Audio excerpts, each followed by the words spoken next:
L'eau est devenue un problème de société et les captages prioritaires un problème de santé publique.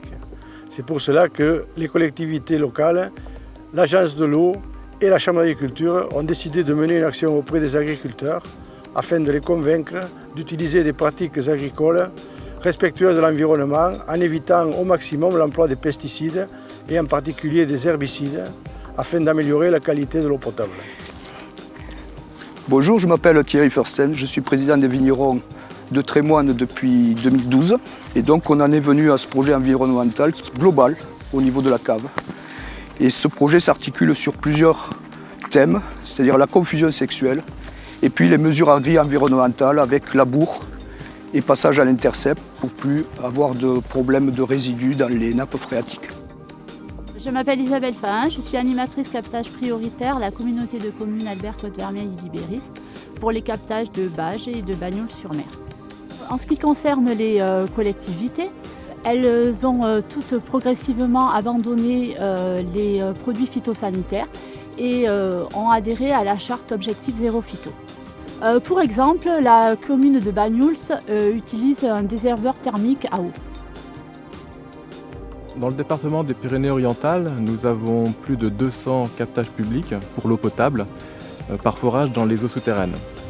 Parmi ces 200, nous avons identifié 12 captages pour lesquels les taux de pollution ou les risques de pollution étaient préoccupants, dépassaient un certain nombre de critères.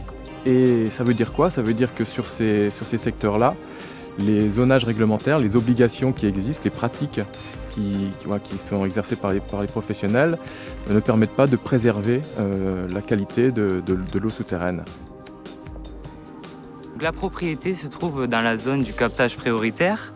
La démarche captage m'a conforté sur mes idées que pouvaient avoir les produits phytosanitaires sur les sols et la qualité de l'eau. J'ai été contacté par la Chambre d'agriculture et la communauté de communes Albert, Côte-Vermeille-Libéris qui m'ont proposé de souscrire à des mesures environnementales et climatiques. Ces mesures m'ont permis d'avoir des aides de l'Agence de l'eau et de l'Europe. J'ai aussi eu l'aide PCAE pour l'achat de l'intercept. Dans les missions qui me sont confiées, on retrouve tout ce qui concerne le suivi des captages prioritaires et sensibles, donc avec la rédaction de chartes d'engagement et de notes de méthode, afin que les exploitants puissent suivre le plan d'action de ces captages, réduire leurs intrants phytosanitaires, herbicides, fongicides ou insecticides, et aussi les impliquer davantage sur le territoire et la limitation des pollutions.